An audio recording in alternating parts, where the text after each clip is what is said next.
E aí pessoal, tudo bem? Primeiro vídeo nessa pandemia aí que nos assola. Todo mundo, vocês não ia ser diferente, né? Como antecipei para quem foi nas últimas aulas, eu adiantei que possivelmente a nossas reuniões, na verdade, futuras iam ser assim, até ser pelo menos estabilizada aí, pelo menos haver um achatamento aí da curva dessa pandemia que nos assola aí enquanto humanidade. E principalmente aqui no nosso estado e na nossa cidade de Fortaleza. Mas visando não comprometer o seu semestre acadêmico, a gente alinhou em fazer esses encontros virtuais, onde eu vou estar gravando dois vídeos, via de regra, cada vídeo aí de 20 minutos, para que não se prolongue tanto e para que vocês possam aproveitar da melhor maneira possível, tá? A gente vai continuar o estudo aqui da nossa matéria, vocês me conhecem, a gente não vai perder tempo e já vamos conversar diretamente ao que importa. O que eu vou estar fazendo, eu vou colocar só um timer aqui para que efetivamente eu possa fazer os nossos vídeos terem esse prazo de 20 minutos, tal qual eu me comprometi agora com vocês, tá bom? Então, nosso objetivo de hoje é falar sobre o plano de recuperação judicial e efetivamente a Assembleia de Credores. Antes de mais nada, quero falar para vocês que nós teremos várias atividades nesse meio do caminho, não vai haver desculpa para ninguém não fazer as atividades, uma vez que a gente está em casa. Eu sei que todo mundo tem seus compromissos, mesmo estando em casa, desde compromissos familiares a compromissos profissionais, mas também esse é um momento importantíssimo para efetivamente a gente dar vazão àquelas atividades que estavam atrasadas, né? E aí eu cito especificamente o estudo do direito empresarial, com absoluta certeza. Bom, apesar de ser uma grande tragédia o que a gente está vivendo hoje, de uma certa maneira a gente tem que olhar pelo lado positivo das coisas, porque vocês são felizardos, pois vocês estão estudando uma matéria, sem dúvida nenhuma, na maior crise econômica, financeira, patrimonial que as sociedades empresariais e que os empresários estão já, na verdade, muitos falam que estão vivendo, né? Eu, para mim, é o que já viveram, porque, obviamente, a gente não pode comparar o nosso mundo de hoje com o mundo passado. Do jeito que é impreciso comparar essa pandemia do Covid-19 à gripe espanhola, é impreciso também dizer que, que a economia vai ser afetada tal qual foi em 1929 ou em 2008. Eu acho que a gente vive um momento completamente diferente. E por que a gente vive um momento completamente diferente? Pois na crise de 2008, literalmente a gente estava vendo uma crise de liquidez, tá? Realmente está faltando dinheiro, as empresas estavam muito alavancadas, houve uma quebradeira geral por causa dos bancos, mas aqui a gente tem, acima de tudo, uma crise, primeiro, sanitária, onde a gente não sabe quando as pessoas e quando os empresários, quando as sociedades empresárias vão poder voltar a operar. E isso é muito sério, porque quando você não tem perspectiva no meio empresarial, você não pode fazer plano. Então isso está implicando aí numa tomada de decisões drásticas de empresas que hoje estão precisando ter liquidez. Hoje talvez a palavra de ordem para as empresas se chama liquidez, ter caixa. Então empresas estão demitindo funcionários, empresas estão se utilizando aí dessa MP que saiu na madrugada de ontem para começar a fazer suspensão do contrato de trabalho, promovendo custo aos seus empregados, enfim. Nós estamos vivendo um momento de muitas incertezas. Isso está se refletindo claramente na Bolsa de Valores, sendo que muita gente me liga assim várias vezes ao dia, várias pessoas perguntando: e agora o que é que eu faço com meus investimentos? Bom, se a pessoa tem ações de empresas que estão listadas na Bolsa de Valores, talvez essas pessoas são as pessoas que menos têm que se preocupar, pois essas empresas são empresas, acima de tudo, sólidas, né? São as maiores empresas do Brasil que estão listadas lá. A nossa grande preocupação hoje, ela está com aquele pequeno e médio empresário. Na verdade, essa preocupação ela é imperativa, porque, via de regra, as pessoas não têm caixa. E se elas não têm caixa, que foi aquela coisa que a gente estudou muito em Empresarial 2, né? A reserva de contingência, a reserva de investimento, tudo aquilo ali Agora vocês estão vendo o quanto isso é importante, o quanto isso é necessário. Empresas que não têm caixa, empresas que não têm liquidez, empresas que não têm um tamanho suficiente para negociar suas dívidas, vão literalmente desaparecer. E não tenho dúvidas que em 3 meses, 4 meses aí no máximo, nós teremos a maior crescente da história de ações de recuperação judicial e de falência. E vocês estão exatamente no meio do furacão. Vocês estão estudando a matéria que, sem dúvida nenhuma, vai ser a principal matéria, ou talvez a matéria mais requisitada do direito em muito muito brevemente. Porque as empresas que não têm caixa, elas possivelmente vão quebrar, vão à falência, conteúdo nosso que a gente ainda vai estudar, ou as empresas que podem até ter caixa, ou aquelas que não têm tanto caixa, só terão uma opção que vai ser o pedido de recuperação judicial. Bom, mas muitas empresas vão tentar dar uma solução de mercado. Vão, na verdade já estão tentando, tá? A quantidade de clientes e de pessoas que ligam para a gente diariamente, pedindo opinião, pedindo para a gente fazer comunicados para que eles possam rolar a dívida, tipo contratos que vão ter de fornecedores que vão ter que ser pagos, que foram prestados agora em março e vão ser pagos em abril, pedindo para rolar essa dívida em 2 meses, contratos que ainda iriam se vencer em maio, pessoas querendo rolar a dívida para julho, e eventualmente, se não houver solução de mercado, tanto para as dívidas vencidas como para as vincendas, não há dúvida nenhuma que a recuperação judicial vai ser o mecanismo utilizado por essas empresas, por essas sociedades empresárias e por esses empresários. Então, assim, meus amigos, eu falo sem medo, com absoluta convicção de que tempos de muita dificuldade para as empresas virão. E aí a gente lembra tudo aquilo que a gente conversou até então. A recuperação judicial, a lei de recuperação judicial, ela não foi feita visando efetivamente pagar ao credor. Na verdade, a lei de recuperação judicial ela foi feita para tentar levantar a crise instalada no devedor. Crise essa tão aguda que o devedor ele não consegue sozinho resolver no mercado essa crise. Então, a recuperação judicial, se ela foi pensada por algum motivo, podem ter certeza que o motivo é esse. Nós estamos diante de uma verdadeira crise econômica que afeta todos os setores da economia. E os supermercados não serão afetados, não sei se vai ter desabastecimento, é incerto, talvez seja o setor menos afetado. O hospital não vai ser afetado, também não sei, porque o governo, tentando ajudar a população, porque o pico da epidemia ainda não chegou, a gente na verdade está escalando essa montanha, né? Eu não sei o que é que o governo vai fazer, eu não sei se ele vai requisitar a ajuda dos particulares, a gente está no incerto, então eu prefiro falar que essa crise ela afeta a todos de forma indistinta, tá?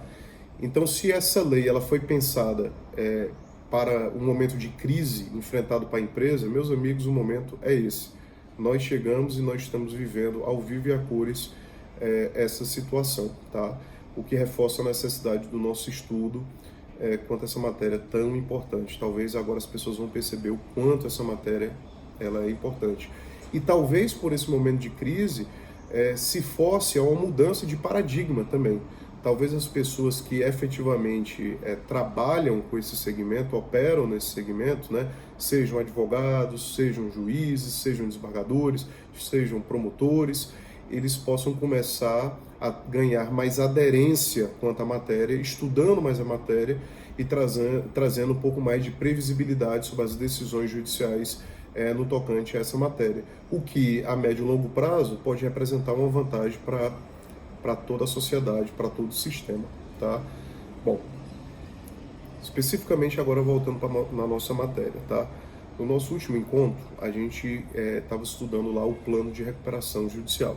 Naquela oportunidade, eu falei para vocês a seguinte coisa: o plano de recuperação judicial ele tem que ser apresentado em 60 dias após a publicação do despacho que ordena o processamento da recuperação judicial.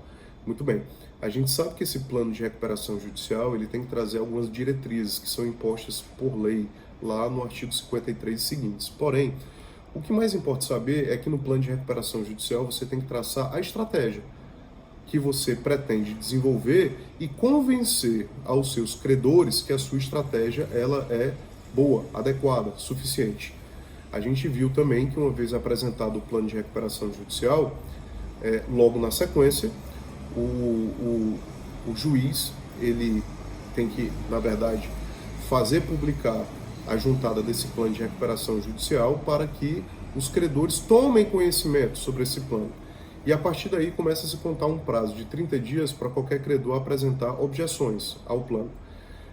Bom, no cenário idealístico, melhor dizendo, mas que realmente eu nunca vi acontecer, se nenhum credor no prazo de 30 dias apresentar objeção ao plano, em tese você não precisa convocar a Assembleia de Credores, em tese não, você não precisa convocar a Assembleia de Credores caso não haja um controle da legalidade do plano pelo próprio juiz encarregado do processo, mas se não apresentar nenhuma objeção, em tese esse plano poderia passar para ser homologado pelo juiz. Essa, via de regra, não é a nossa realidade. A realidade é que, via de regra, os credores sim apresentarão objeção ao plano, e apresentando objeção ao plano que foi apresentado pelo devedor, o juiz ele deverá convocar essa Assembleia Geral de Credores. Segundo a lei, essa Assembleia Geral de Credores ela tem um prazo para ser convocada pelo juiz, que seria 150 dias a contar da publicação do despacho que ordenou o processamento da recuperação judicial. A gente sabe que esse prazo ele é impróprio, ou seja, via de regra, eu nunca vi um juiz atendendo esse prazo, né? Justificando o não atendimento desse prazo as demandas através das divergências, habilitações e eventuais impugnações que podem ser apresentadas estas no processo. Bom, mas digamos então que o processo está maduro e o juiz ele vai efetivamente convocar a Assembleia Geral de Credores. Então, para onde é que você vai ter que ir? Eu estou aqui com o meu computador, tá? Espero que você esteja com o seu também, ou então com a legislação aberta para você poder me acompanhar no que a gente vai falar. Muito bem. Se você abrir o artigo 35 da lei, no inciso 1º, ele fala que a competência da Assembleia Geral de Credores está na recuperação, aprovação, rejeição ou modificação do plano de recuperação judicial apresentado pelo devedor e constituição do comitê de credores à escolha de seus membros e sua substituição. Esse comitê de credor, ele também, via de regra, você não encontra muitos deles no processo de recuperação judicial, a não ser naquelas recuperações bem grandes, bem volumosas, bem importantes. E por quê? Porque o comitê de credores seriam os representantes de classes de credores. Então, é como naquele exemplo que eu dei, naquela recuperação que eu acompanho em Minas Gerais, eu estou arrolado naquela recuperação, o nosso escritório, na classe de credores trabalhistas e os nossos clientes na classe de credor quirografário. E nós estamos tentando entrar em contato com os credores da classe trabalhista, que não são muito, um pouco mais de 100, para que a gente possa, em assembleia, tentar constituir um comitê. E esse comitê a gente teria representantes, que seriam os membros escolhidos pela assembleia, para poder representar os interesses desses credores. Não é algo muito comum de acontecer, como eu já disse. O que é realmente a competência, digamos, originária da Assembleia de Credores está na aprovação, na rejeição ou na modificação do plano. Bom, a modificação do plano, é lógico que se os credores propuserem ao devedor a modificação do plano, vai caber ao devedor aceitar ou não essa proposta de modificação, por um motivo muito claro. Quem executa o plano é o devedor. Então os credores eles não podem apresentar uma proposta de modificação do plano cujo o devedor considera inexequível e obrigá-lo a fazê-lo. Se o devedor não aceitar, fatalmente os credores poderão, enfim, rejeitar o plano, e rejeitando o plano, a consequência será a falência, tá? Então, geralmente, quando nós temos uma modificação do plano, essa modificação ela é negociada anteriormente entre credores e devedor. Muito bem. Então, se você segue no artigo 35, inciso 1º, você também tem que a Assembleia ela tem como competência o pedido de desistência do devedor. É aquilo que nós já conversamos. Uma vez instaurado o processo de recuperação judicial, você só tem 3 soluções para esse processo. o plano é aprovado, inicia-se a fase de execução do plano. 2, o plano é rejeitado, e aí, consequentemente, seria a falência. Ainda vamos ver como é que funciona isso, né? 3, o plano é modificado e pode ser aprovado ou rejeitado também, então conta aí como 2 também. E essa próxima hipótese é o devedor querer desistir do plano. Mas se o devedor quiser desistir do plano, ele não vai poder fazer de forma unilateral. Obrigatoriamente, ele vai ter que submeter à Assembleia de Credores a intenção dele de desistir desse plano, e os credores vão poder aprovar ou não essa desistência. Se os credores eventualmente aprovarem a desistência pelo devedor da recuperação judicial, volta-se a situação como antes estava, do pedido de recuperação judicial, ou seja, todos os prazos voltam a correr, vida normal que segue. Se os credores, por outro lado, não aceitarem o pedido de desistência formulado pelo devedor, então, na verdade, aí nós vamos ter aí, fatalmente, a falência dele decretada. Então, seguimos aqui em frente quanto ao nosso artigo 35. Aí lá no artigo 35 ele ainda fala nome do gestor judicial e quando do afastamento do devedor.